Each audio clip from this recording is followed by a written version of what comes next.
Well, good morning. It's Charlie, and welcome to Partick Hill Station.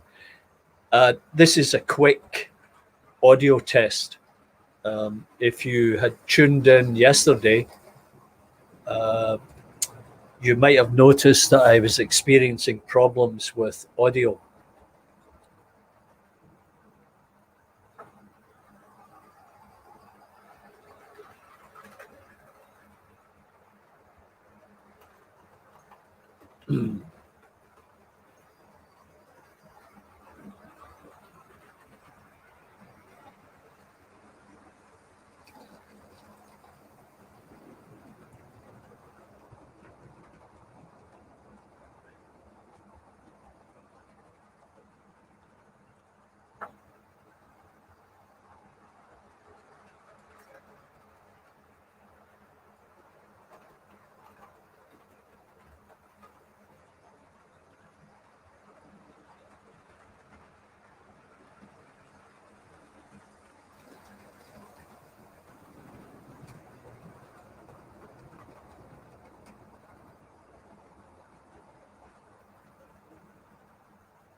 Excuse me. So if there's anyone out there watching on YouTube, I can't tell if you are in the room, so to speak. I only get acknowledgements from StreamYard of those watching through that system. So just to continue with the story and why I'm on live this morning here in Toronto. I've been trying to maximize the use of StreamYard and put in as many cameras as possible, but that's proven a little bit problematic. Yesterday I had basically 3 cameras in operation. I had a webcam, I had my iPhone 11, and I had my iPad recording or broadcasting. And the webcam dropped off. I'm not sure why that happened. And I continued to experience problems with echo. And that came and went. And in the end, I think I finally resolved it. And so this morning I thought I would just jump back on and try with the same setup that I ended up with yesterday. And that is the iPhone and the webcam, and I'm driving it through my laptop. So I would appreciate if anybody could give me the thumbs up and say, yeah, Charlie, okay, everything's good. Can hear you clearly, and there is no echo coming from the system.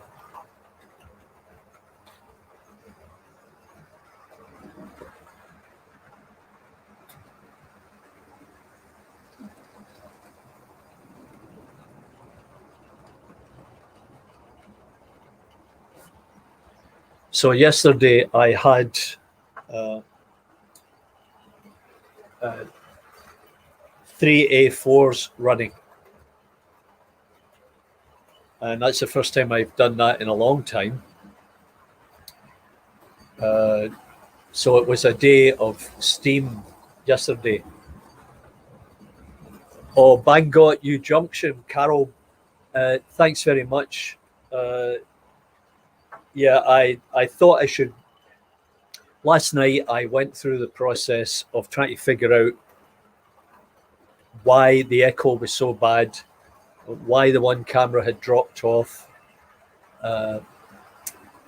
And I think I've got it nailed. I hope you're enjoying that coffee.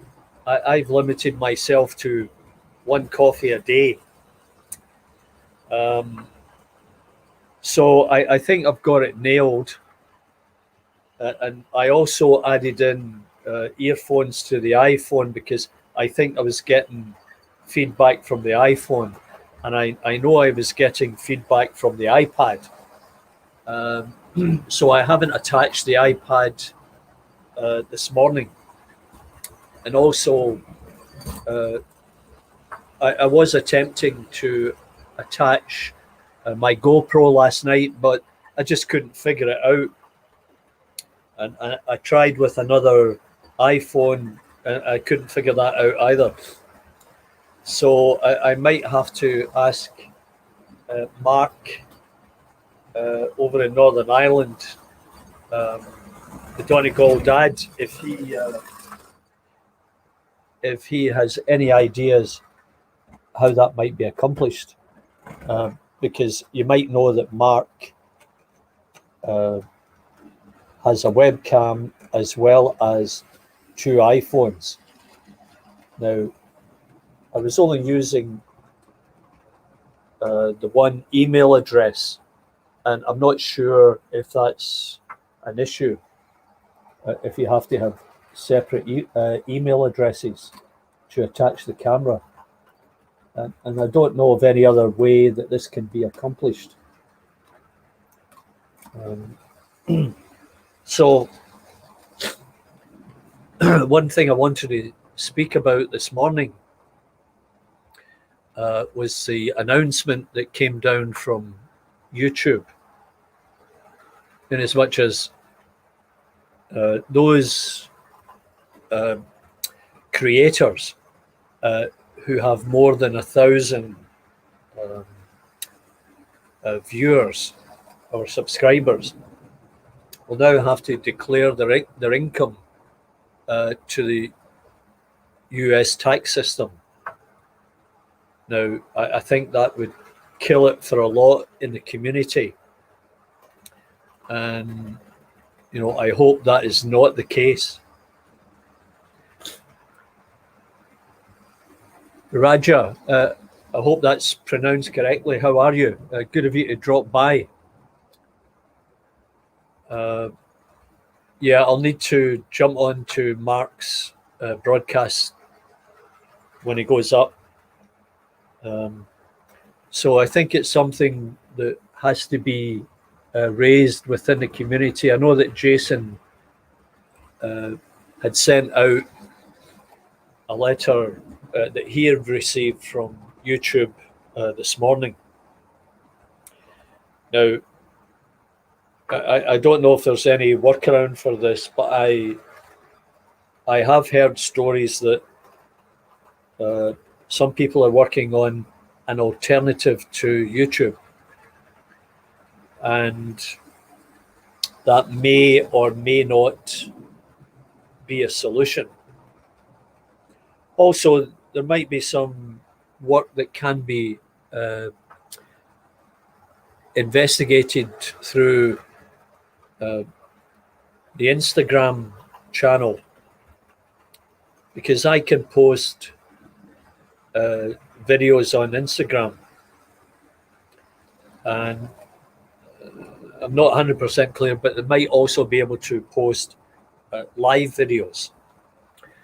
So there may be some value in that. However, I guess what affects us more than anything else are those people who can derive a little bit of income via YouTube, whether it be Super Chat, Patreon, or any other such format that's available to the small user or the small creator who has over 1,000 subscribers. Now, it's peanuts that people receive from YouTube. It's all right if you're getting millions of subscribers like some people I know, but definitely not for the hobbyists or enthusiasts like some of the people we know in the model railway community.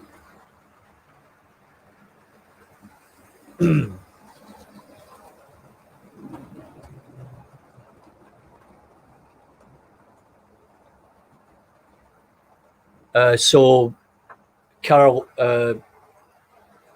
what does that mean?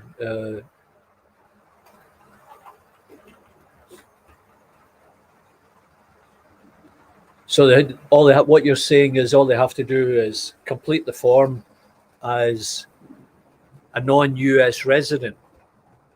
Now, I know that, I hold some shares in some US companies, and I have to declare that income, and there is a withholding tax. So I would presume it would be something similar.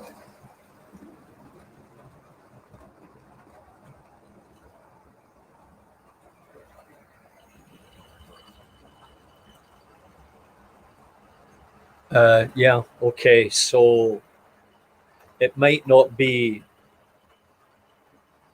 as bad as what was first envisioned.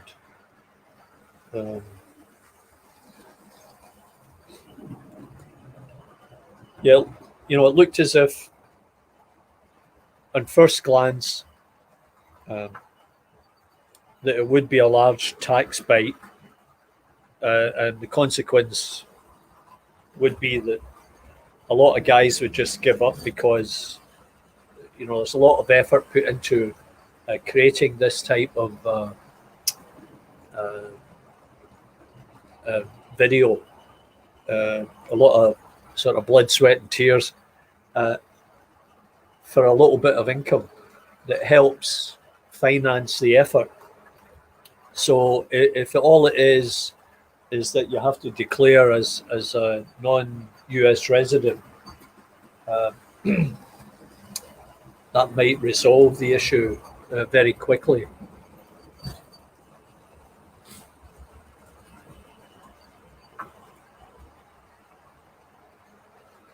So I think, getting back to just running trains rather than the politics and financing of it, I'm going to try and bring out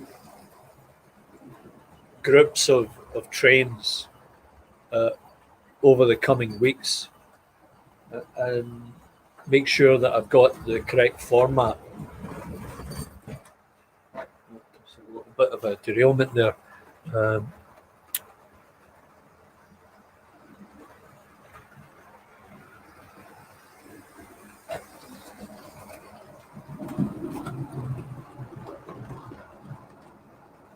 Yeah, okay, Carol. I'll need to have a look at that channel. And my daughter makes a living from YouTube. She'll probably have a better insight because she has a lot of followers. Anyway, that's a whole different story.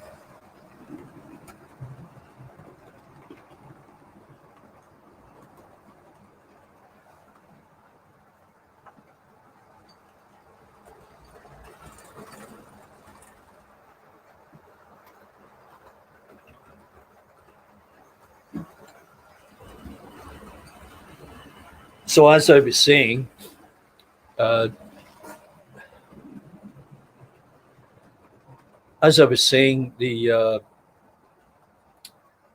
I've lost some of my wagon somewhere.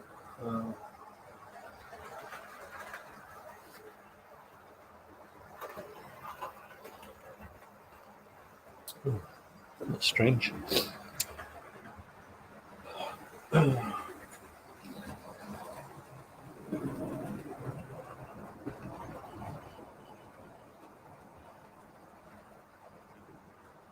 As I was saying, what I'm going to try and do is right local with the right rolling stock. That's funny. As I've said before, I'm not an expert in this, and that's what we've got here is an LNER A4 pulling a rake of Gresley wagons, carriages, and I've got a British Railways A4 pulling a rake of ex-LMS, British Railways, and ex-LNER coaches. And then in the background, I've got a LNER A4 pulling a rake of Pullmans. I'm just not the type that can say, okay, I'm going to put this on right now and it's going to be perfect, because I can assure you it's not. I just don't know enough about it, and I haven't done enough research on it to be able to select the appropriate coaches in the appropriate order to be hauled by the appropriate locomotive. And in fact, I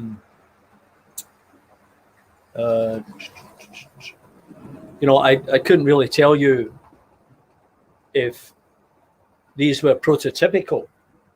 And those of you out there who obviously know more about it than I do could correct me. So, having said that, to me, it's all about, Barnabas Junction. I was just speaking about you, and we were talking about the YouTube statement that I read from you this morning. And it seems that there's a further explanation here offered by Carol that you guys in the UK would file your tax there, and that would be it. All I can say for here in Toronto is, if you're a creator here, or if you, another example is, if you are a shareholder of a US company, then there is a withholding tax payable on the profit you make from the US stock, and there's a specific tax form that I have to fill out every year. Good afternoon, John. Good of you to drop by again after your delayed arrival yesterday. So we're just talking about YouTube and tax and all of that. Now, my daughter does a lot of stuff on YouTube, and basically that's where she gets her income from. And she'll know more about it than I do, and I'll speak with her later in the day. But, if all amounts to is that you in the UK have to only fill out your tax form, and there might be zero tax withheld on that, that's great. But if there's going to be a substantial amount of withholding tax applied to this, then it could have a huge impact. Jason, as you know, you might earn a small income from Patreon, from YouTube viewers, and shout outs and whatever else. And if that's going to be impacted by a withholding tax from the US, I can understand why you might throw in the towel, because I know you in particular spend a lot of time organizing, creating and producing YouTube videos and reaching out to the community, and that's a very important aspect of the hobby, to keep it going. And being hit by a large tax hit would certainly dampen the spirits, let's say.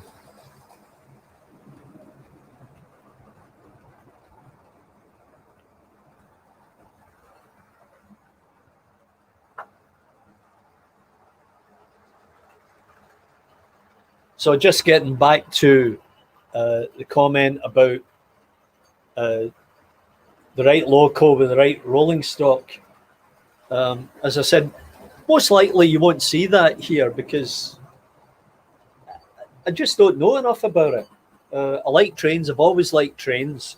I grew up in Glasgow, surrounded by trains, moving from here to there, and I was on many trains as a kid, steam trains going on holiday to different parts of Scotland.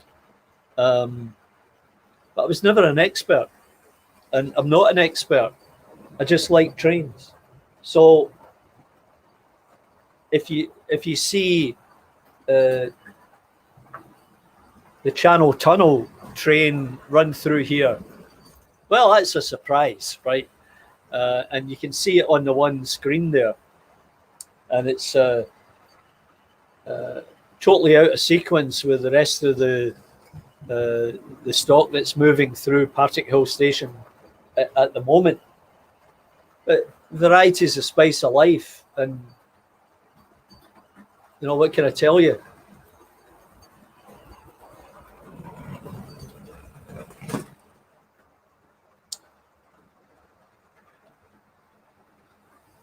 Oh, well, that's good news, Jason, that you're not going to be impacted by this. So there must be others who will be, and it'll be interesting to find out who they are and which groups they represent.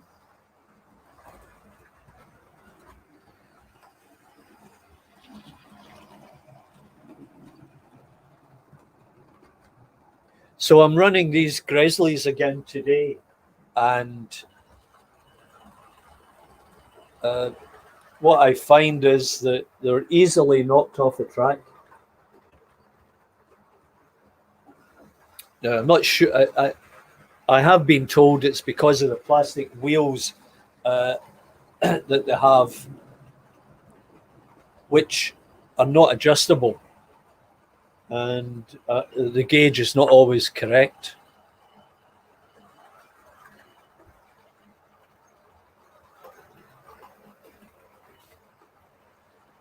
Yeah, Bangot, Carol, thanks. Yeah, it just looks good. That's it. You know, it's when you think about it, it's quite colourful and brings back a lot of memories for a lot of people. Just had another derailment there. I think I'm going to pull this into the station and put something else out.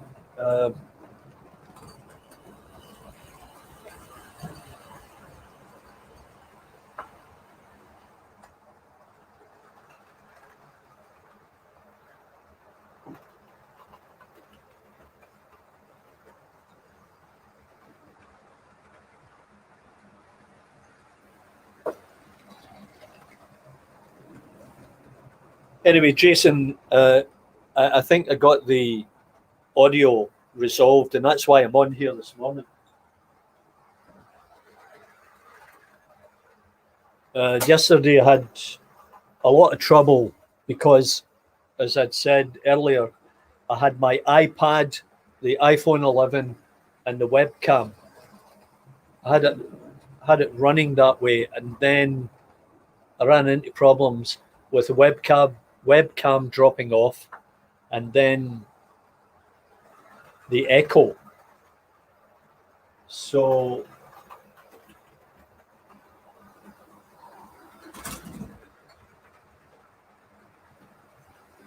just hang on a second.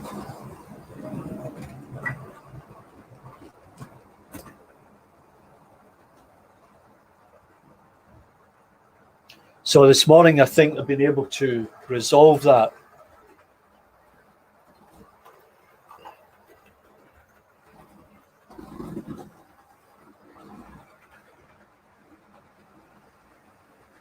And the whole idea is that I can nail it for when we have that global broadcast. I'd like to have everything set up, running perfectly, so that people can enjoy it. Oh, thanks very much, Jason. Yeah, a great relief, and it was very frustrating, to say the least.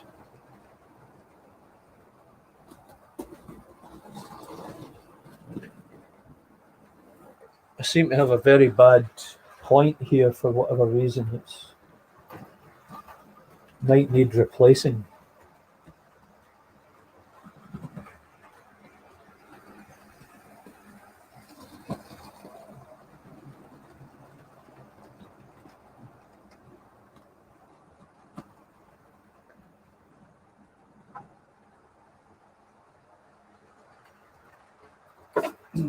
So what I did last night was after the broadcast, and I was thinking about it. I sat down and started StreamYard up again, and then what I did was once I had it set up, I then invited my iPhone, and then I added in the webcam. I tried to add in an additional iPhone, but I couldn't get it to work, and I'm not clear on why that didn't happen. So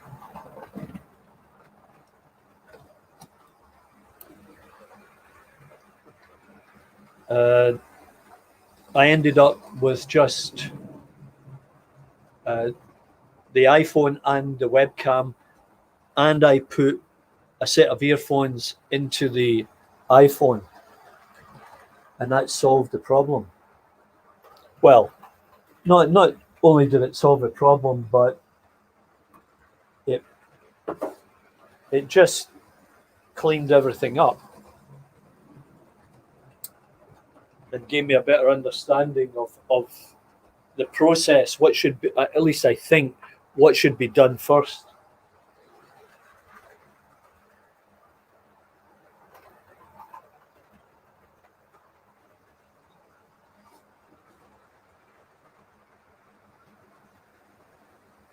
So at least now I know when I come into the railway room, I just set the laptop up, then invite the iPhone, and then attach the webcam. And I'll go with those two for the moment, and that reduces the complication and the possibility of further error, etc. Until I find out how I can bring something else in.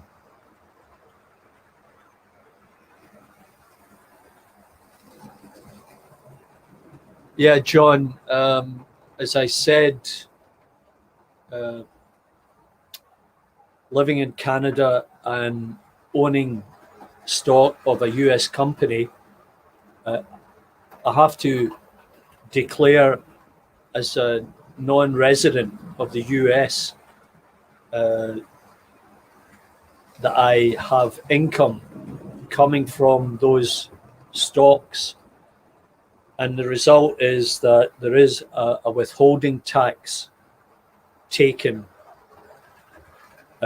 by the US tax department, and there is a form I have to fill out every year declaring as such.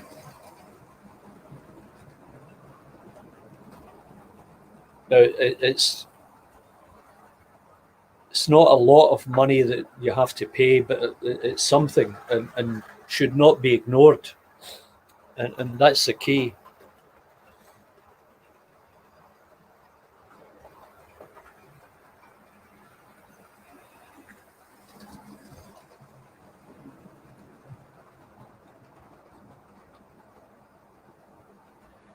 Have you tried removing the banners?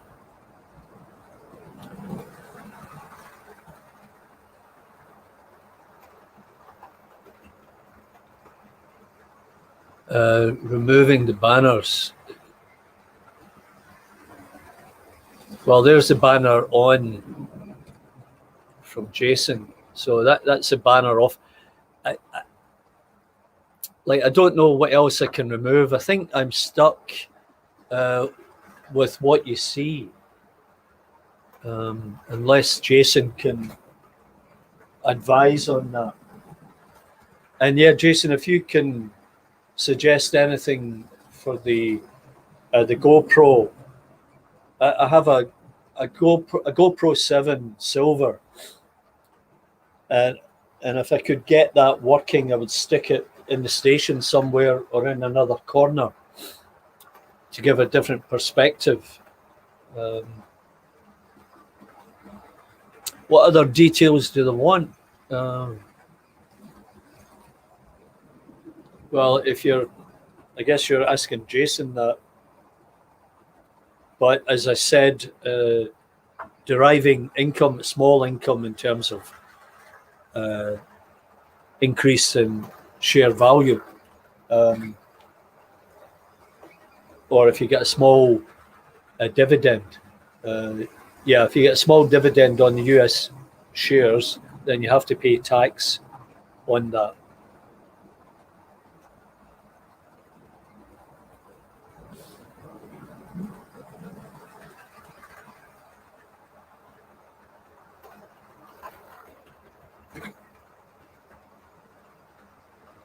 So I know that in the US, there are some people in social media trying to come up with an alternative to YouTube.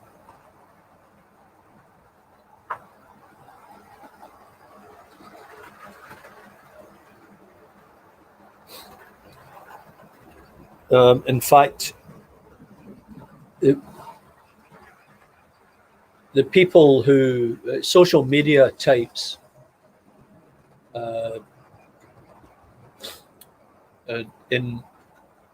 primarily in the States where it was driven, effected a move away from Vine onto YouTube for a number of reasons, and that's Vine. If you've got young kids, teenagers, whatever, they would know about Vine. Vine was the 6-second video where you get these people doing all kinds of crazy stuff and making lots of money, but actually they weren't making enough, and that's why they moved from Vine to YouTube, because it was discovered and then agreed upon that there would be increased revenue in YouTube. So, the same here in Canada. We've got to give them the social insurance number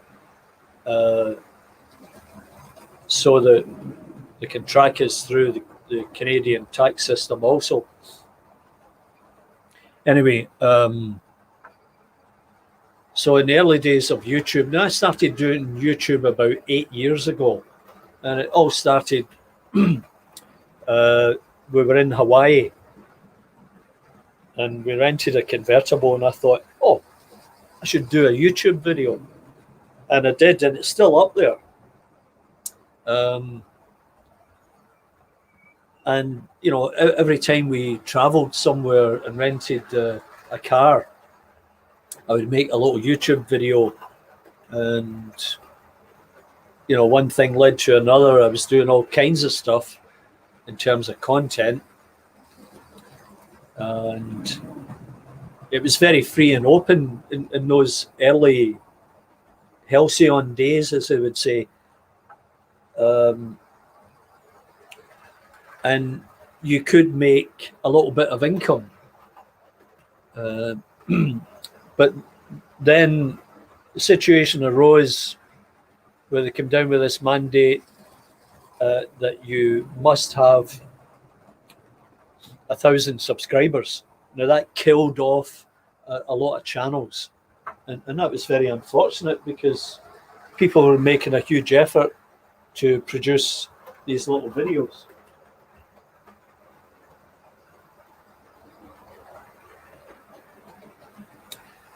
And, you know, I, for one, don't have 1,000 subscribers yet. Maybe one day I will. But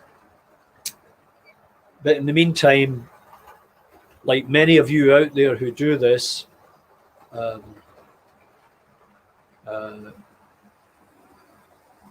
know, I just make the effort because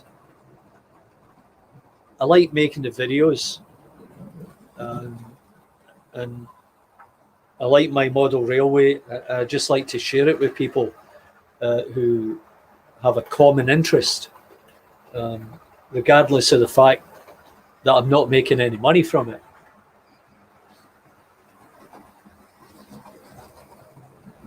And it's the same with my Instagram channel. Now, if you don't know, I do stuff on Instagram, primarily artwork, and I have a few trains in there. And as I said yesterday, I did the artwork for Paul Chapman at Galgorm Hall. I did a couple of pieces for him for his introduction, and the one that he's presently showing was the most recent piece of art I did for him, and that was the one of the DMU going along the coast, and I did a time-lapse video of me sketching it up and then using pastel chalk powder to colour it in. And I was thrilled the day that he posted it. I was really very pleased, and he was very happy to receive it.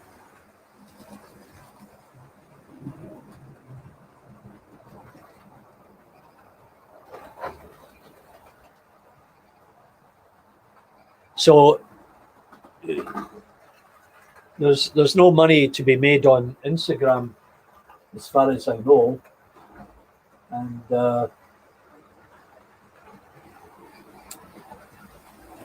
I just do it because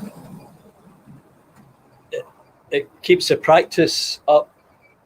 I sketch every day, do a lot of cars and ships and spaceships and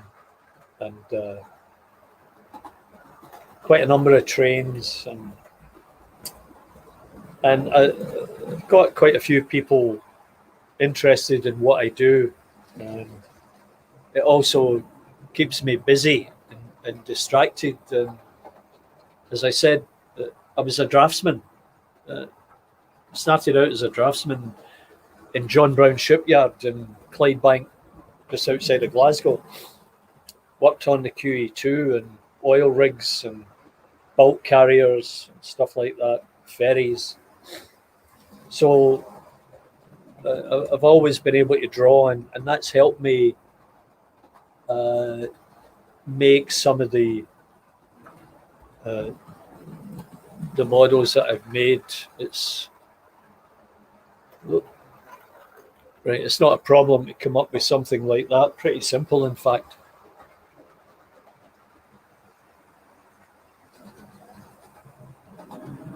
Oh, and talk about shout outs. Big shout out to Chams123, John's Amazing Trains. What a fabulous channel John has built, and tremendous content. And he helped me with a number of things. Most recently, my EM2, which wasn't running well at all. And I was able to find John again because he doesn't post on his channel anymore. And he still sells the reworked wheel sets. And contrary to rumours, John is alive and well. So look him up if you haven't already done so. Barry Davis, a big shout out to Barry, because Barry helped me the other day with a ring fuel motor for another for the 60022A4. That little cog in there no longer has a snug fit with the shaft, and as Barry resolved, Charlie, you've got two options. One is to replace the cog, and the other is to apply a small bit of crazy glue and then tap it into position, ensuring that you leave a gap between the bearing and the cog. And that's the plan. And I have a few ring fuel motor driven locos. Many of them scream like banshees, and I think that will be part of the fix for them. So I'll be getting around to repairing each and every one of them. Yeah, just go and check John's Amazing Trains channel out. Like, superb stuff. As I said, and I've shown it, and I'll do so again.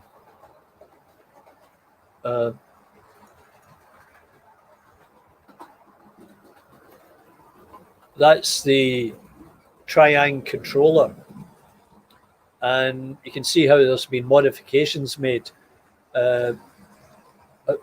I installed that large heat shrink, and then there's a MOSFET 555 in there, and some jumping took place on the back of the printed circuit board. And if you get into John's channel, you'll see the video about this and how slow and smooth he's got his old Triang locomotives running on his layout. Absolutely amazing. So I jumped into it, know nothing about electronics. Surprised I never electrocuted myself. And you'll see the funny video I made of that Phoenix or its sister hooked up to a car battery charger on the floor of this room, demonstrating how I was able to get that controller working and driving that loco. What is crazy glue? Crazy glue is the same as super glue. It's a specific type of glue.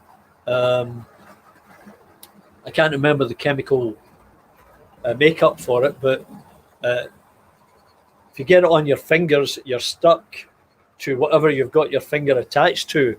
So be careful what you touch. That's all I'll say. And I had an experience with it, which was very frustrating. I showed you my little Anderson shelter. Now, as you can see, little is a word. It is about 1 inch square. And as I told you, I made those corrugated sheets. They're all individually made. And I was trying to figure out how to glue that together. And the only thing I could come up with was I had seen something that, you can, using tin foil, you can glue it together using crazy glue. But I wasn't having much success. And eventually, after using about half a bottle of the stuff, I was watching and listening to Charlie on Chadwick Model Railway, and he was doing some modelling, and he was using the the activator, and that was the solution. You know, a little dabble do you, and then spray it with the activator. So a big shout out to Charlie for that and all the other great work that he does, and the ideas that he comes up with, and his layout, and the scenery, and so on and so forth.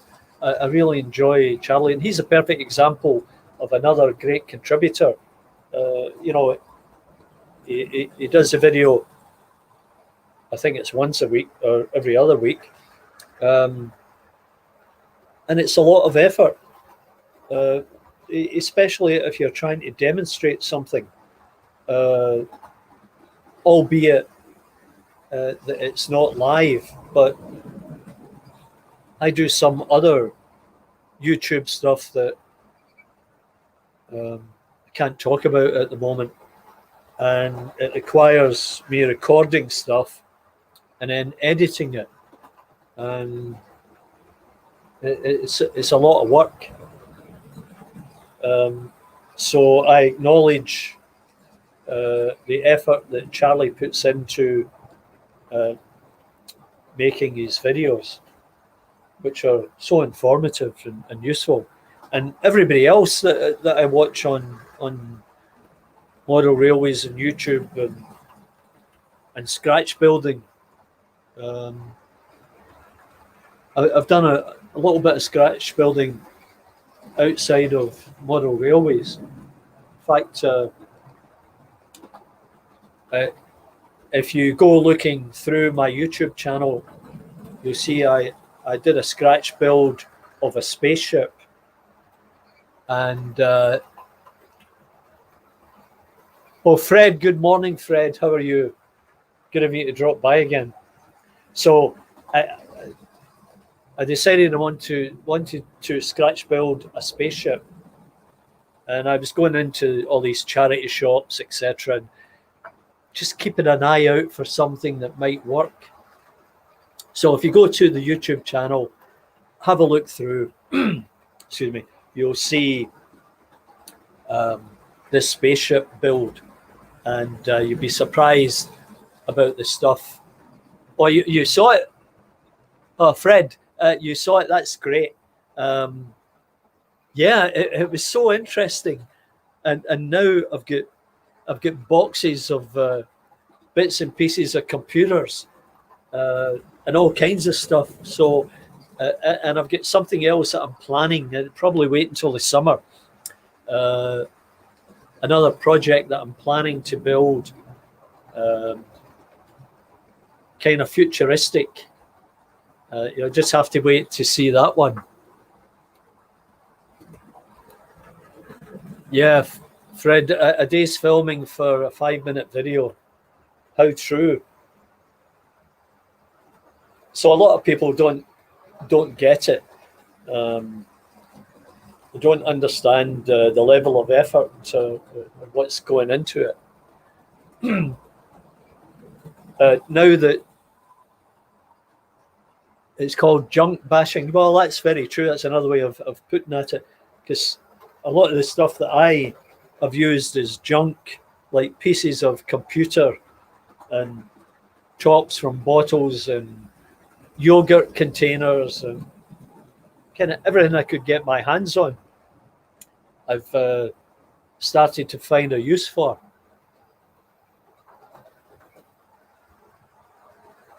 Bit like your space corner. I'll need to check that out.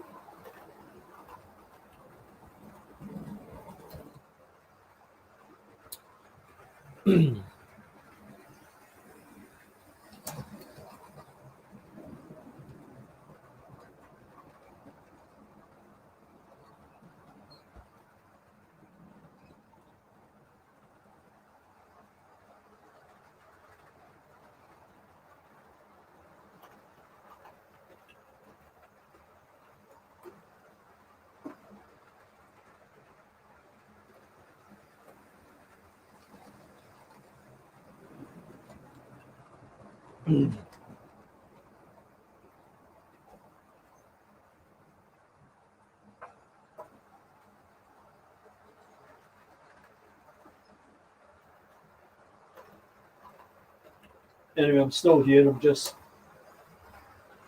trying to adjust a couple of things, as you can see here. I'll get this. Yeah.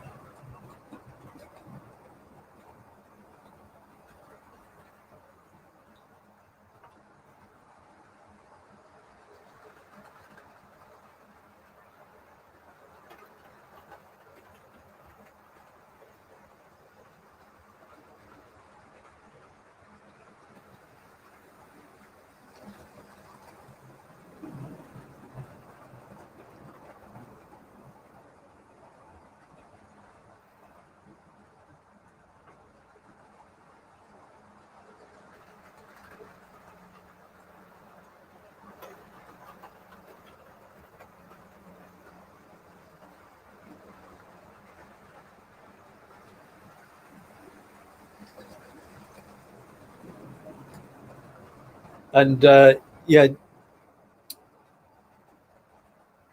oh, you can't get Wi-Fi in the shed. Well, that's when we should all be supporting Elon Musk and his global effort to provide solid, strong Wi-Fi for everybody. And hopefully that will come one day soon.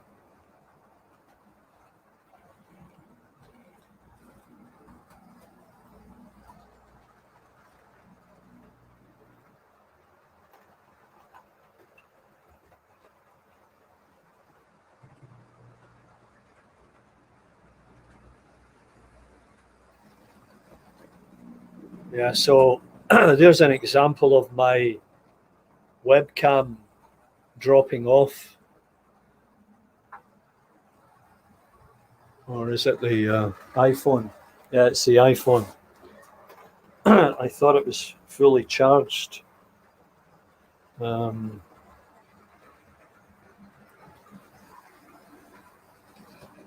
for the moment, I'm just going to change the location of the webcam. So that's another example of preparation. Is this fully charged? Is that fully charged? Etc. Etc. Somebody else I have to take my hat off is Jenny Kirk, having built that big layout in her loft, and her and Zoe, and the amount of rolling stock that she's got running there.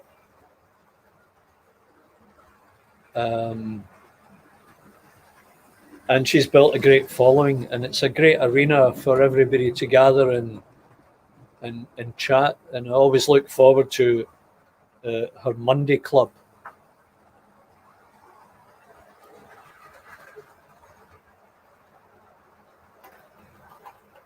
Yeah, which webcam did you get? I got the one that's filming now from Amazon. I think it was about $60.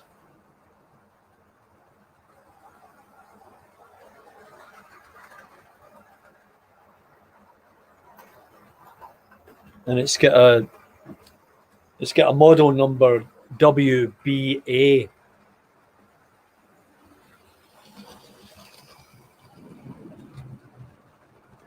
Yeah, WBA. What I notice about it is, and you can probably see that it's not focused in the foreground. So I'm not sure if that's just the type of webcam that I've got here. I'm not sure if I can adjust it. I'll need to play around with it.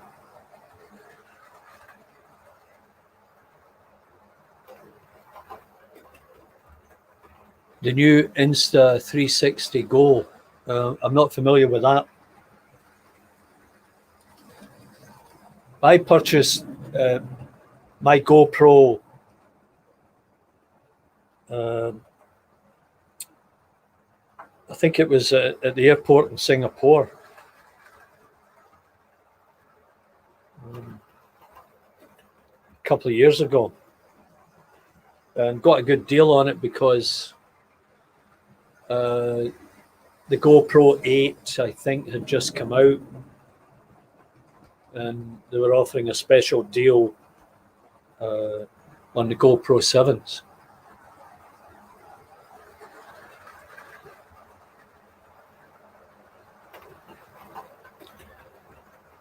So maybe Jason can answer this question. So here on live with StreamYard, up in the top left-hand corner, it says there are 6 people watching. Now, I'm presuming that's the 6 people that are listed in the chat. Maybe, maybe not.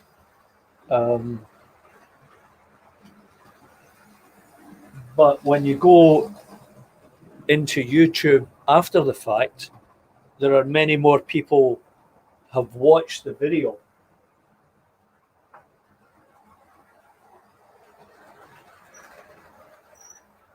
I wonder if you could clarify that.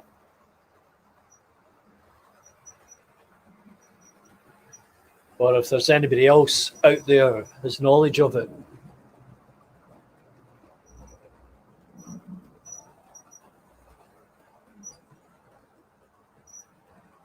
Yeah, I'll have a look at that, Fred. That sounds interesting. And if I may ask, what did that set you back?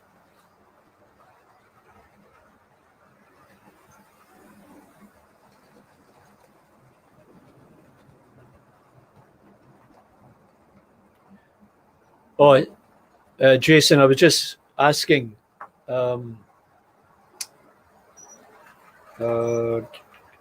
Yeah, okay, so in the top left-hand corner of the screen, it indicates that there are 5 people watching. Now, I would presume that those are the 5 people that are on the chat line.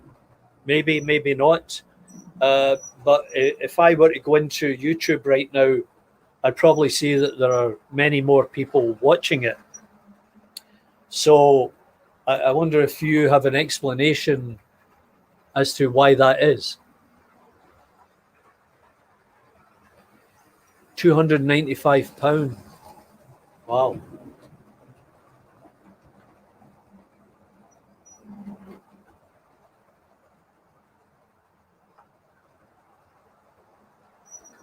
So it's around about $400, which is about the going rate. I also have a small Canon EOS M as in mother, and a couple of different lenses for it.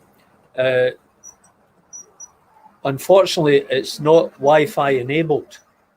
And when I bought it, I think I paid $350 from it, and I got a deal on that. The Wi-Fi enabled one was quite a bit more. And that's another question for Jason. How do you attach the likes of a GoPro or another camera that isn't Wi-Fi enabled?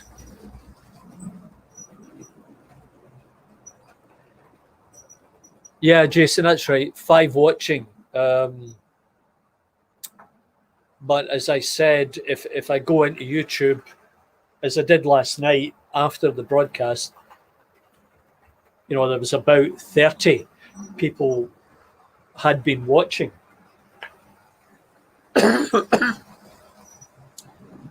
So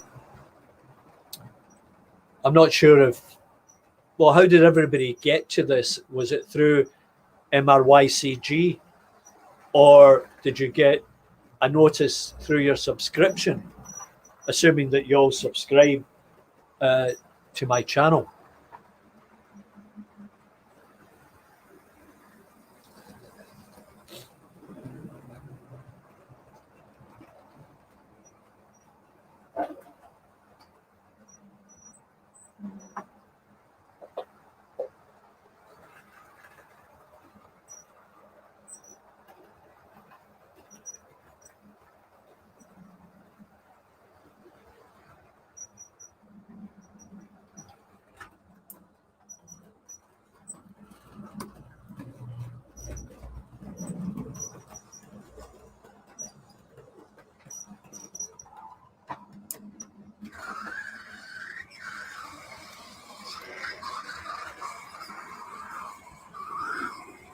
So here's, this is a silver link that's coming out and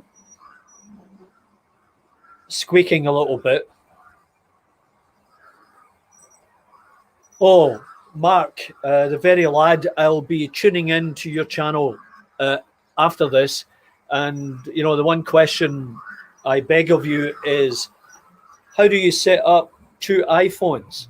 Are you using the same email address, or do you have separate email addresses, or is there another method that you're using?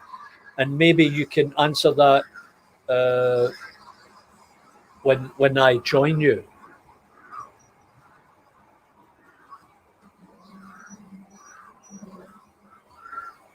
Because I don't think it's a one-line answer.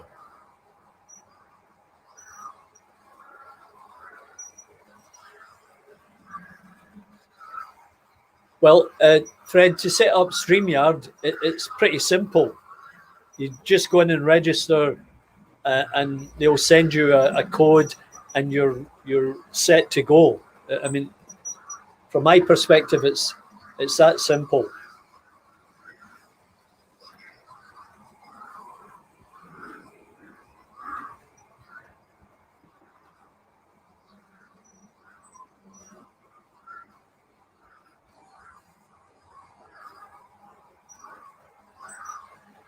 So the few things that I've learned while doing this is A, be organized. B, make sure everything is fully charged. C, get earphones plugged into your iPhone if you're using the iPhone. And just keep your eye on what is showing up in case something drops off.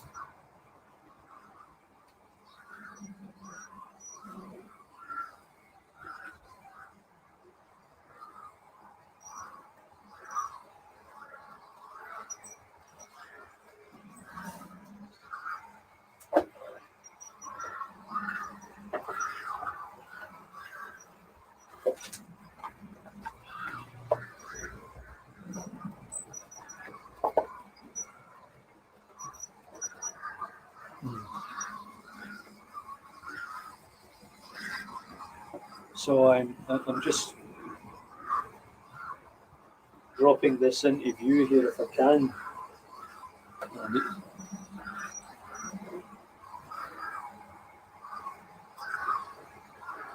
So this is my scratch-built Glasgow tenement with the sort of bombed-out end. See some travel posters and burnt-out walls. I've got the other side finished also, like these other 2 sides, and I just have to finish off the roof and then glue it together. And once again, that was made from cardboard from the back of a foolscap paper. It's not the best of material to work from. Well, it's okay, but you got to make sure that you use the right glue. Do not use white glue on it if you're going to attach any brick papers, because it will cause it to warp. I told you the story about some of the models that are built here. The warp, if you use the PVA glue, you got to find something else.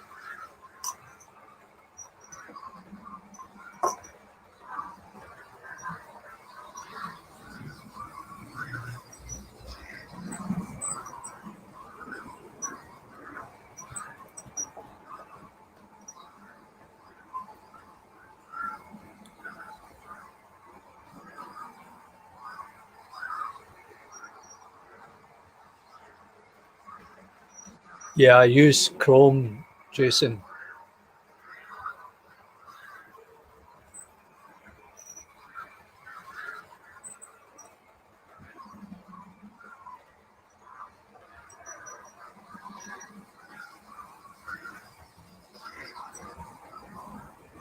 Or via private message and not by email. Yeah, that would be easier.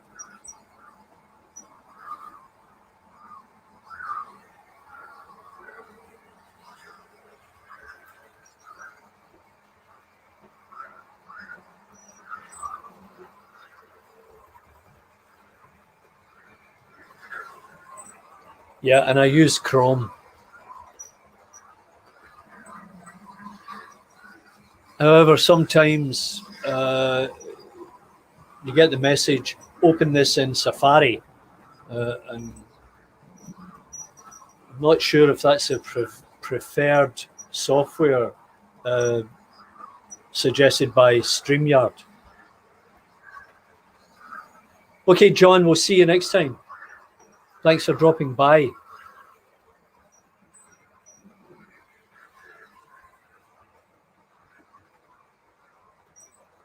Yeah. Well,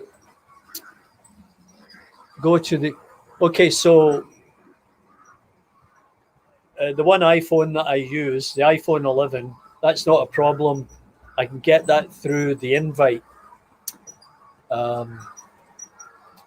And the other one is... I'll have to play around with that one. All right, so once again, it's a case of not being fully prepared. This was only supposed to be a short video just to do a test on the audio, and that's been successful, and I'm really happy about that. But I don't have my plug. Well, just hang on a few seconds here. Bear with me.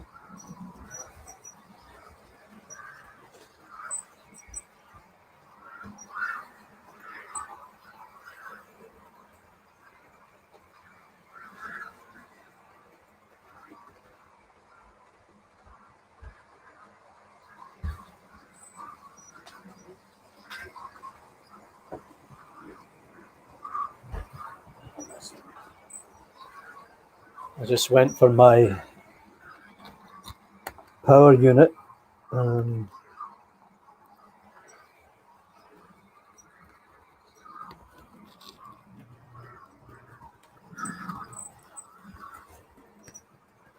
So I'm not going to conk out here.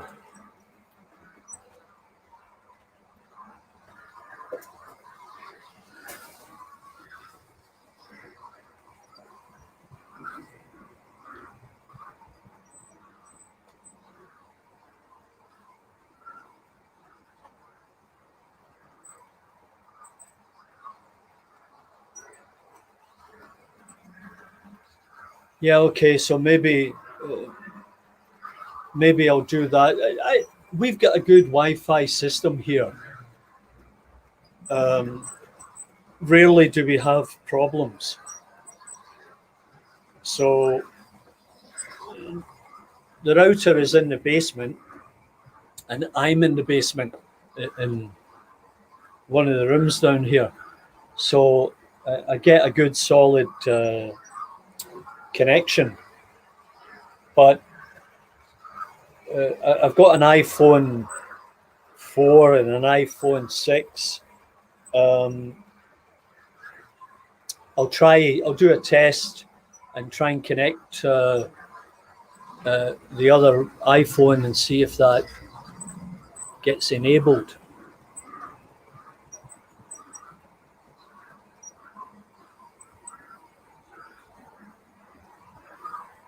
And I can connect it directly into my my MacBook Pro. And I bought one of these add-ons. It's I don't know how you pronounce this. ZMUIPNG, ZMUIPNG, and it's from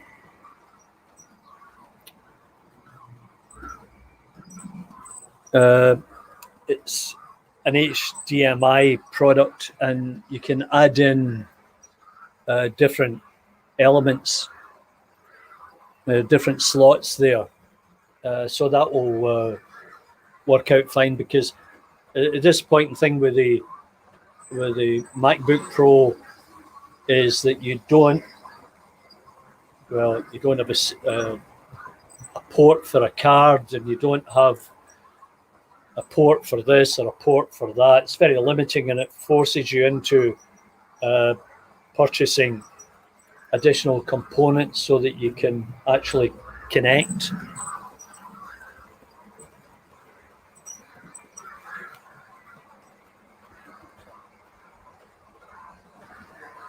So the next thing, somebody was asking yesterday, what projects do you have coming, Charlie? And I have a birthday coming up soon, and my wife and daughters have asked me, "Oh, what would you like for your birthday, Dad?" That, telling the same story. I don't need anything, and besides which, you've never bought me any trains, as you wouldn't know what to buy. They've tried in the past to get me. I've written out model railway modelling, etc., etc., and for a magazine, maybe Christmas or something like that. And I'll open it up, and there's the North American modelling railroads. So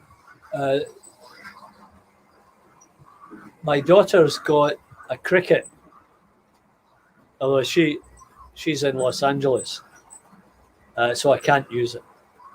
But I've noticed there are a few guys out there in the web who are actually using it to cut out all kinds of stuff. And I can quickly come up with simple building designs on a CAD system, and then pass it over onto a cricket and have it cut them out. So to me, that would be a positive addition to my armory, as they would say. And I'm trying to figure out, do I need to go for the top of the line one? Basically, from what I understand, there's the cricket maker, and then there is a cricket image, I think it is. And the cricket maker, I think, has a wider table. It also cuts thicker material. So you can cut balsa wood and basswood and plastic card. So those would be basically the three products that I might be interested in using. And there's a difference of about $120, $150 between those two models. So I have to make a decision soon so that I can get it. And if I buy it on Amazon, and I've got Amazon Prime, I don't pay tax on it, and I'll get a quick delivery. So I think Amazon have got the best price and best delivery.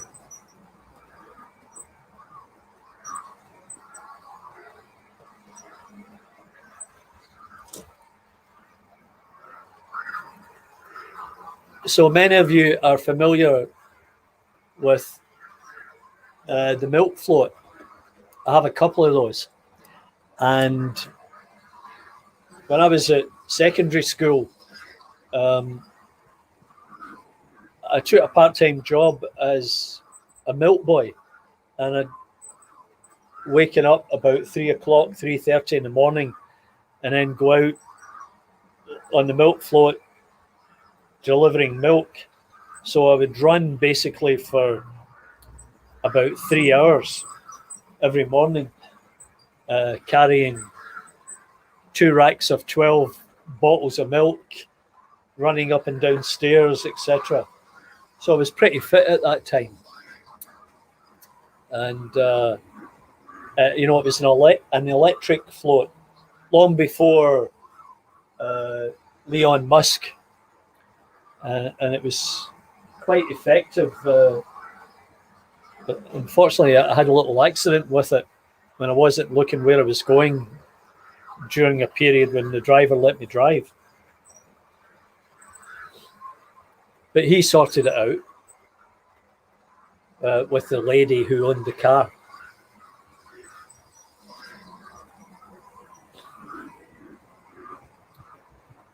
So I'm just wondering, Mark, when are you going live, if you're still around?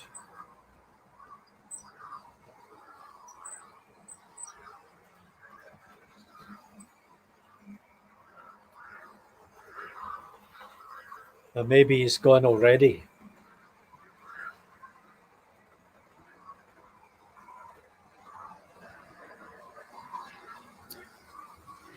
Anyway, so the exercise has been successful. I don't have an echo. I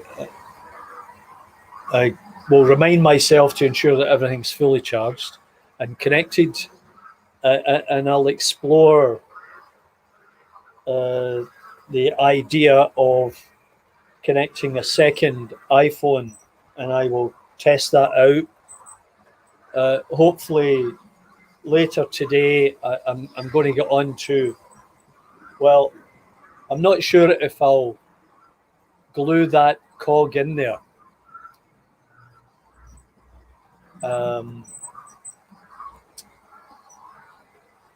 I might wait and order a cog or order a few cogs. And I don't know if that would be through Peter Spares or maybe somebody else you can recommend. Because I know that I've got a few things, small items parts that I would like to get, and I want to try and do it in one shot to offset the cost of postage, which can be quite expensive.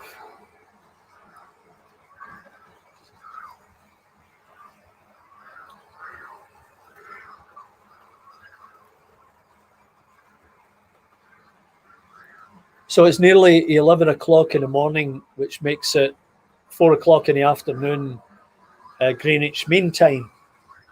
So some of you might be getting ready to sit down and have supper so that you can then jump back onto your layout or onto the next available broadcast. And I thank you for dropping in. I really appreciate it. And stay tuned. Please ring the bell, subscribe. You know the drill. And I will prepare something else. I'll clear off the table, excuse me, and I'll get some other locomotives on here for the next broadcast. And that's part of the exercise now, is to make sure I've got empty boxes I can transfer. Lasagna, yeah, I like lasagna. Transfer sets, or at least the carriages, into boxes, and then the locomotives go into their own boxes, where I am collating them and cataloguing them, which I urge you all to do.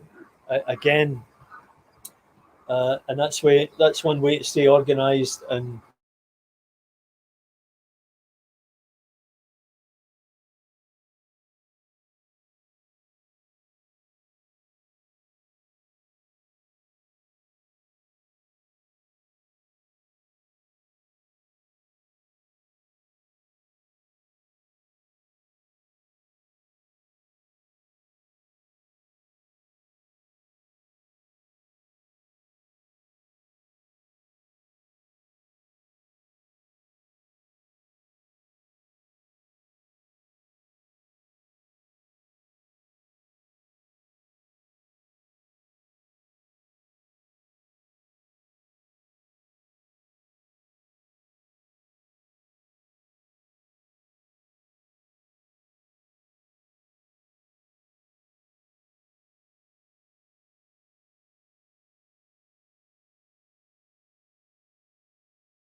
just try and turn that around.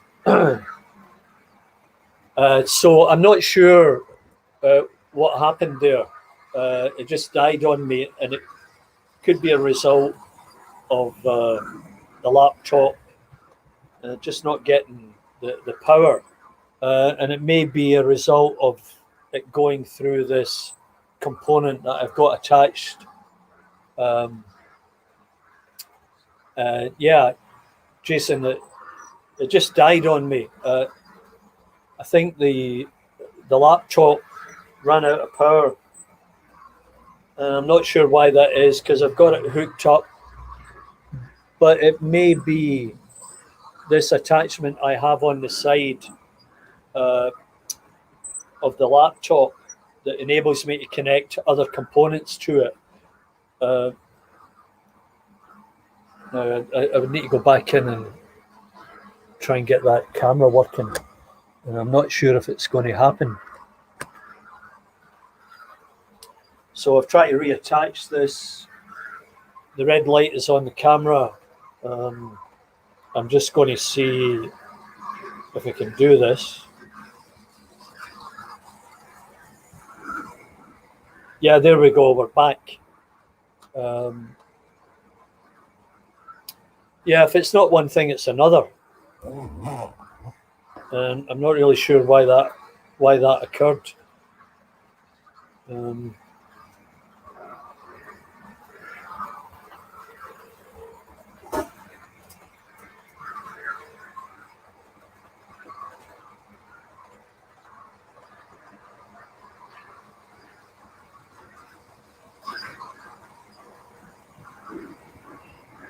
Yeah, if you're in the shed, I guess you need to run a cable. I think that's what Barry Davis did.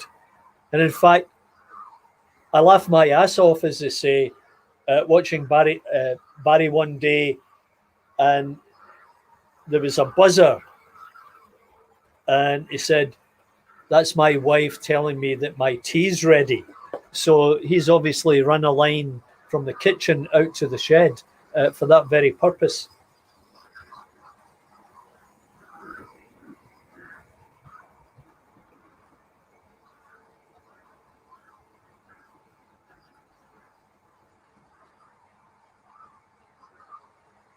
So here in Toronto, uh,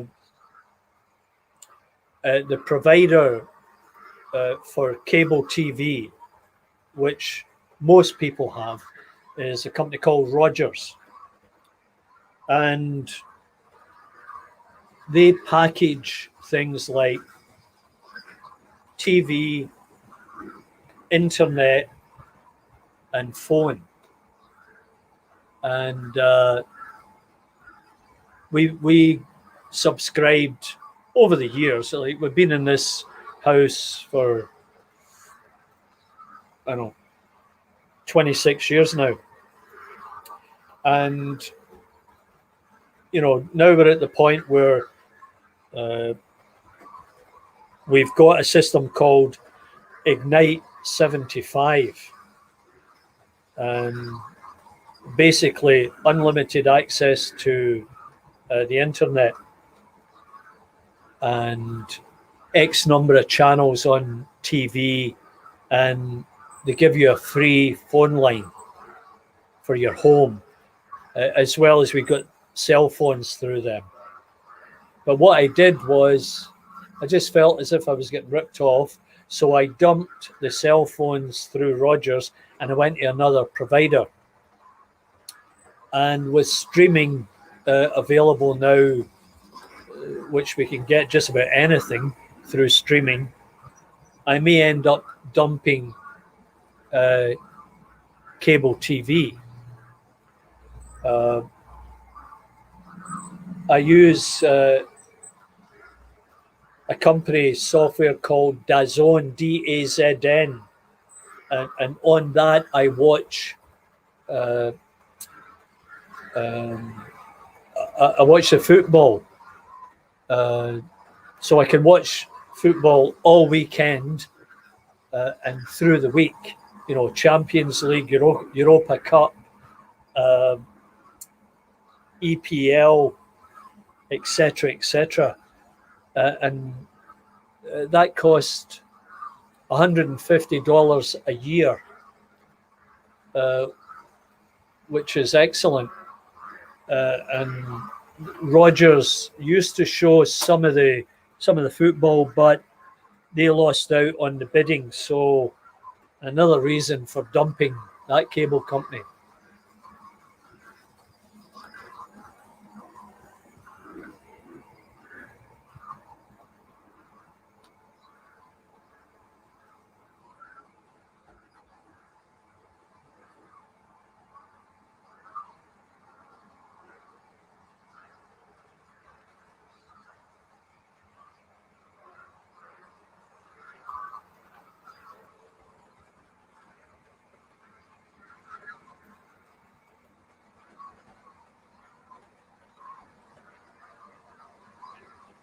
So, Mark, you're not going on until tomorrow.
So one thing, one question I need to ask here, and that is, I imagine most of you guys are on DCC.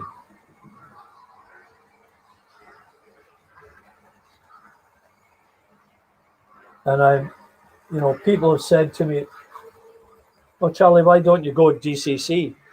And I guess the main reason is all these locomotives do not have a chip in it.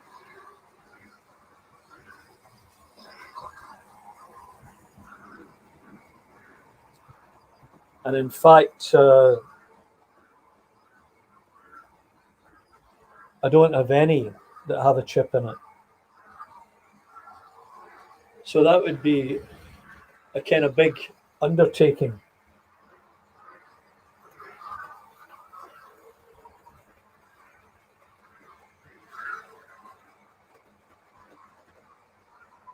However, somewhere under the table, I have that Hornby Select DCC controller. And I think somewhere I've got a couple of chips.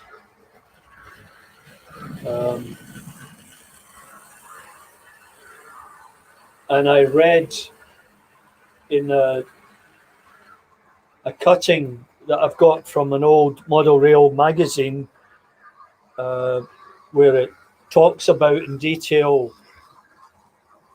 how to use and install that Hornby Select controller. And, there are limitations to it. One that I read was you can't use a sort of test track. You just have to put it on the track, make sure you don't have any other locomotives on at the time, and then program it. So as a test, I was just thinking maybe I could connect that up and try and connect hook it up and then try and attach one of those chips to, let's say, an old Triang Princess. And I'm just wondering what your opinions would be on that. Now, while you're thinking about that one,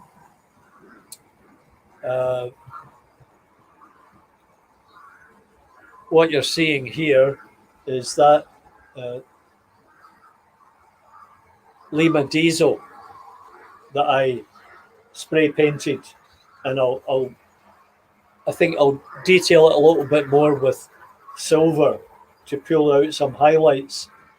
And there's the old airfix blue circle bulk carrier. Now, I have 7 or 8 of those bulk carriers, but they've got a rather strange coupling system. Let's see if you can see that.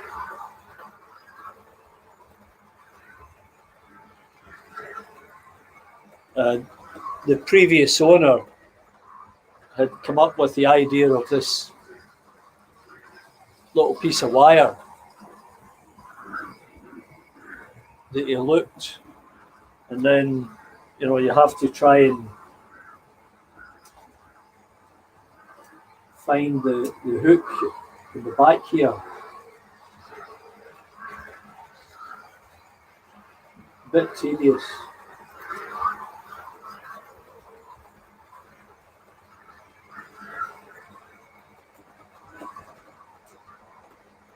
I think I got it.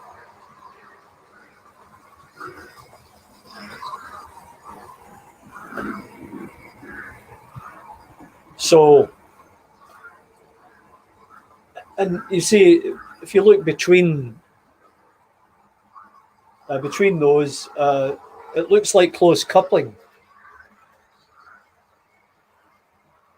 But look at that one there, that's not so good. Mind you, the Lima's got that strange coupling on the rear of it. Anyway,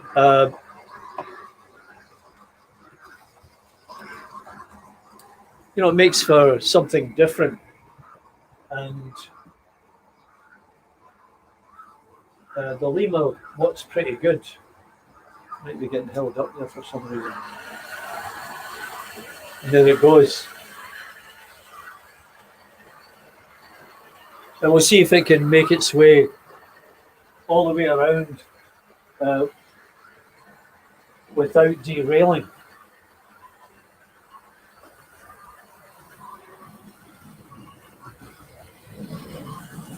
And there you go, it did. It got through some of those points. And that's another thing. I might want to look at the layout in greater detail. Because I just did what I thought would work, and technically it might not be correct. That's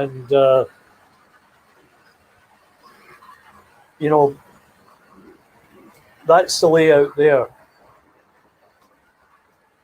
As you see, there's two main lines, and then there's a 4-track station.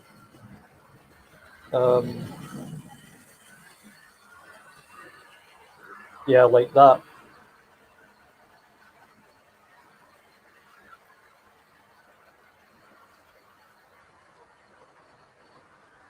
And then at the other end, oops.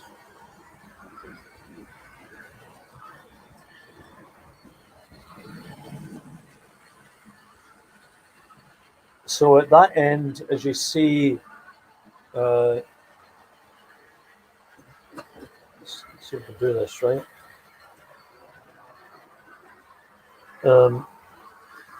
Here I've got a line in with some local sidings, which is I connected it over here, but that adds in another point. And I was thinking maybe I should get rid of that and run a shuttle around here rather than use this for storing locomotives.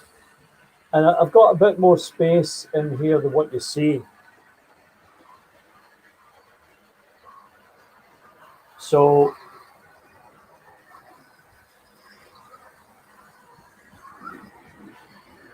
there's that line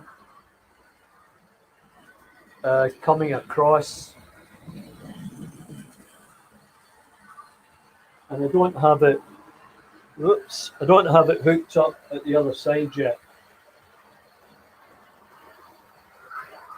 So I'm not sure if I should continue that and hook it up into that line, or put in a sort of shuttle line for DMUs. And then I've got a fair amount of space between here and that main line. The one problem I have is, while this area here can be used for local storage, and that means I can get locos back on the main line. I don't have that for the down line, so I can't turn locos around. I'm not sure what the best solution for that would be. So all these little things you have to consider, and as someone who doesn't know a lot about this kind of stuff. It's all brand new, and I've made errors and just stumbled across.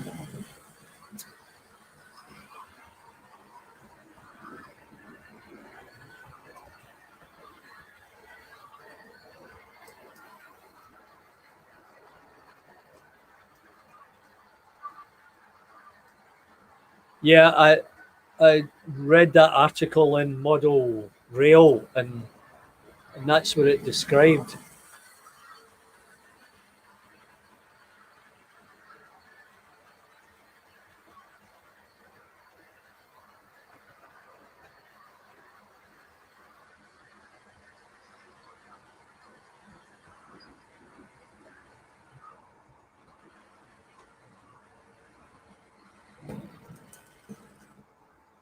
Yeah, maybe that's a project, Mark, is to have a go at this. Make a concerted effort.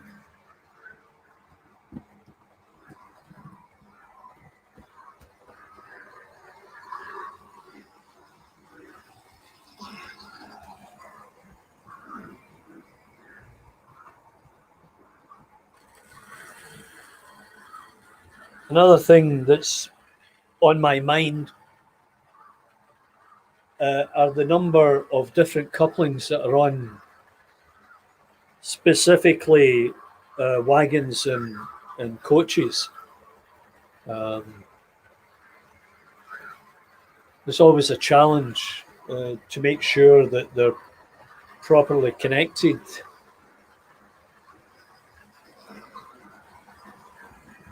Hey, Rob Johnson. Yeah, I got your message, and I'm going to work out a deal with you. As I said, I love your layout. Got some great things there.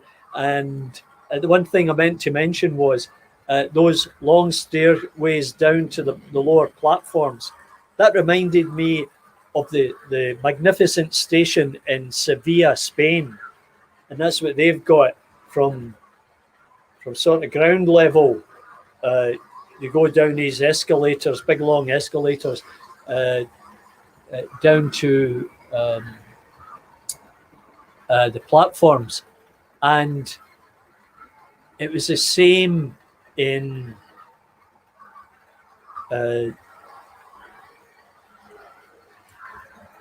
Xi'an in China. Or Beijing, I can't remember which one. We were taking a bullet train from Beijing to Xi'an to see the Terracotta Army. And it took 3.5 hours at 308 kilometers an hour. But they've got like magnificent stations, absolutely magnificent. The one in, when we boarded in Beijing, we were going first class, and it was just exceptional. They greet you and salute you and all this kind of stuff, and escort you to your seat. But when we got to Xi'an, this station was dedicated to bullet trains, and there was countless numbers of them there. You have to hand it to the Chinese, because when they decide to do something, they throw every available resource at it. So, yeah, that was when I looked at those staircases down to the platforms. That's what it reminded me of. Anyway, I'll get back to you, Rob, on the transaction of the trees.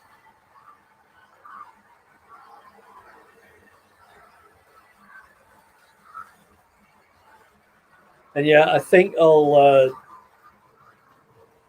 dig out the cable for that Hornby Select, and I'll dig out those chips, and I'm not sure if it was the guys from Double O Rail. They're another great. That's another great website, Double O Rail. I think it was they who stimulated the idea for me to convert one of the old locomotives. And I've got some Triang Princesses, the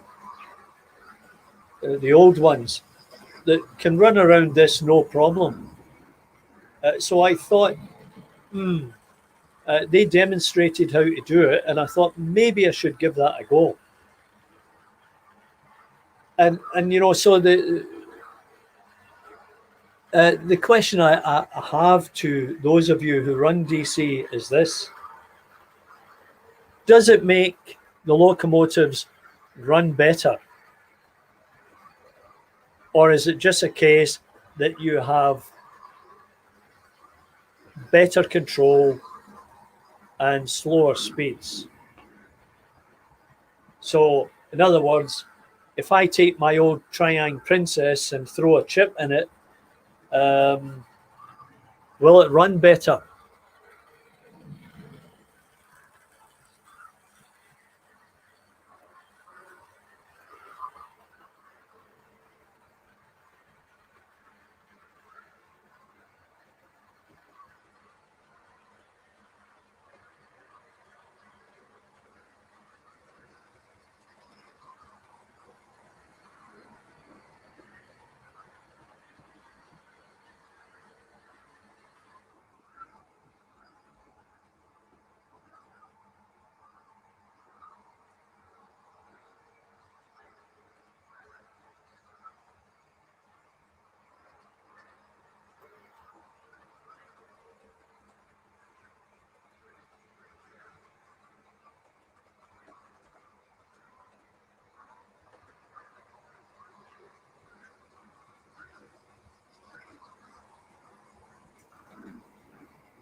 I'm still here. I'm just trying to get something else on.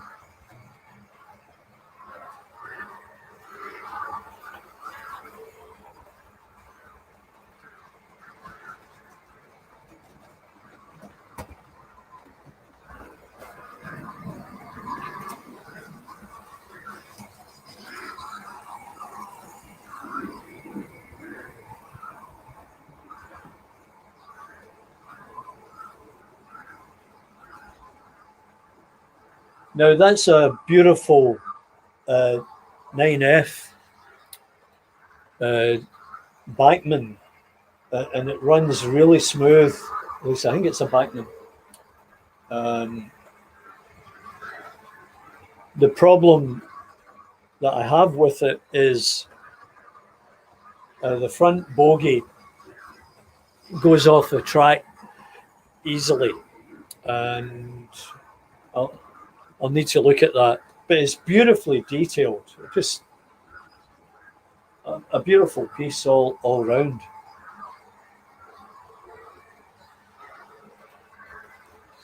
Yeah, lots of detail to it.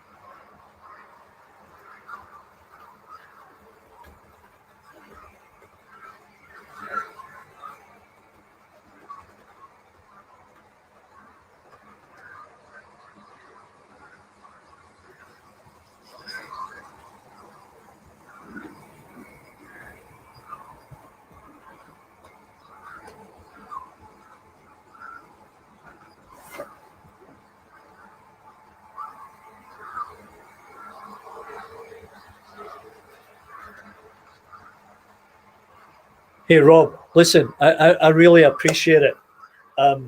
But trust me, uh, postage is horrendous, absolutely horrendous cost sometimes. So what we'll do is this. Um, I'll package up a couple of trees and I'll check it out and see what the most economical way to do this. If it's reasonable to send it airmail, I'll do that. Otherwise, I'll send it surface because I'm more than happy to do this and share, but I don't want anybody incurring any unreasonable costs. Let's put it that way.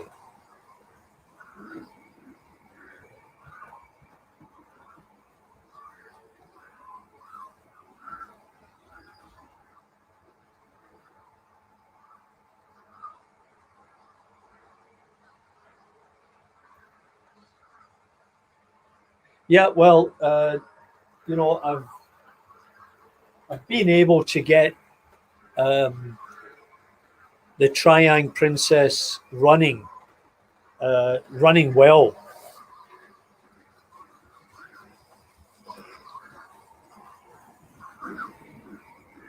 So that wouldn't be the issue. But I was always curious if it was a case that locomotives ran better using DCC. I think the biggest challenge that I have is wheel gauges, specifically on carriages or coaches. That's where the big problem lies. So that can result in replacement of wheels, and also, as I've discovered in the last few months, I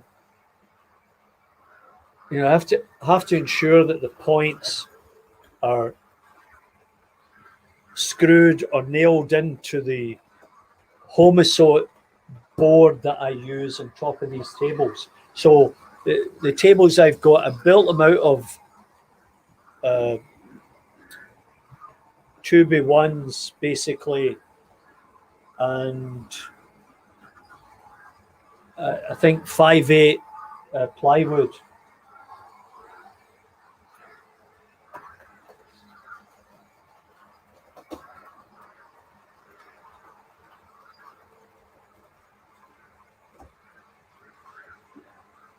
And then on top of the plywood, I put this homosot, which is you may be familiar with it under a different name,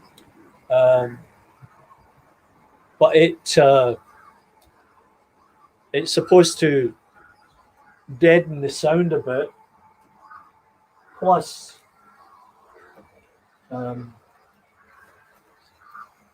it's easy to attach nails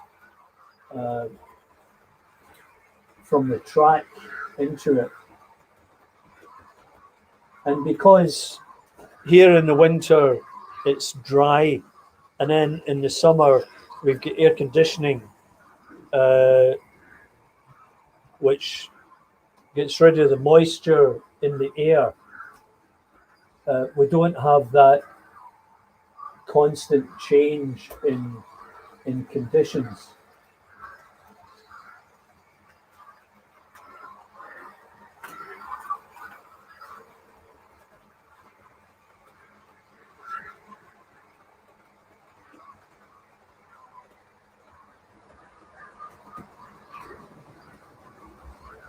So here's an example of an old one coming in. There you go. I don't know how old that is, but I've got a couple of them. And, when I started running them around here, it was constantly derailing.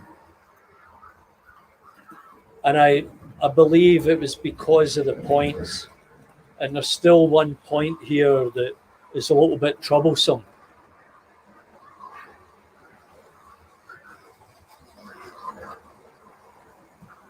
Oh, Rob, that's interesting.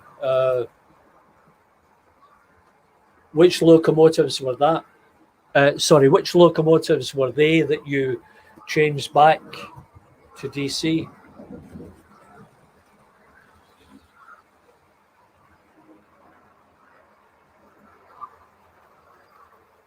Yeah, because that would be interesting to know.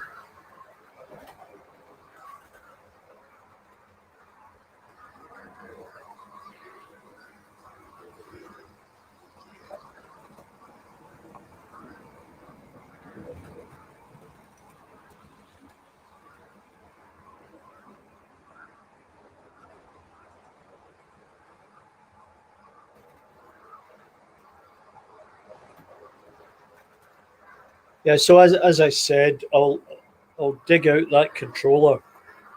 And see if I can get organised to do that, and I'll have a go at. I guess I have to make a dedicated line. No, I don't. All I have to do is activate the chip in the local, and well, do I need to have a dedicated line for DCC?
Just try to get something else on the track here.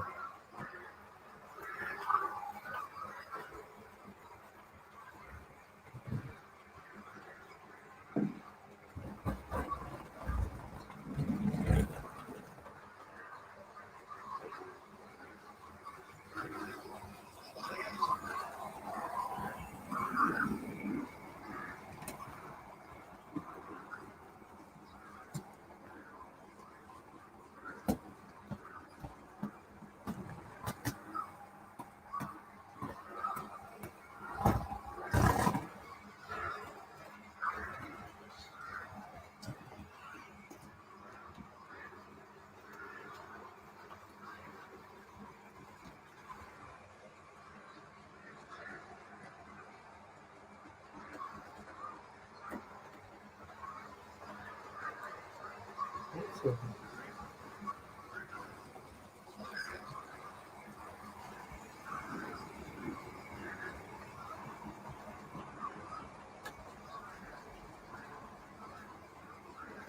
that's the hi, Mick.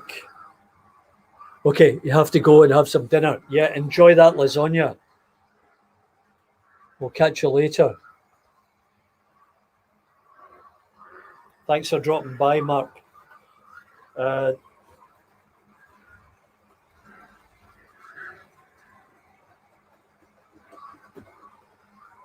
So the class 35, it was troublesome. I got it working, and once again, it's the spider. I believe it's a spider type contact points that you have to be careful of. I should go back in and make sure they're making contact and clean it up again. And that's the Carabel car carriers, of course. And John Chams 123 first demonstrated how to convert them so that they would run better, and I followed his example and successfully converted the old wheels out, and also added in a different way of stabilizing and securing the carriages to the bogie, because they were always sort of flopping around.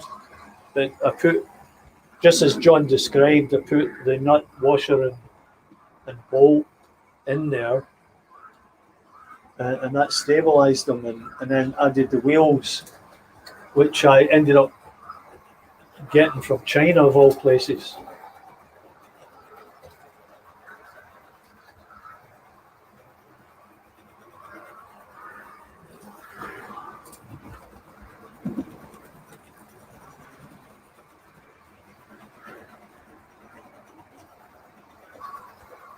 So there you have it.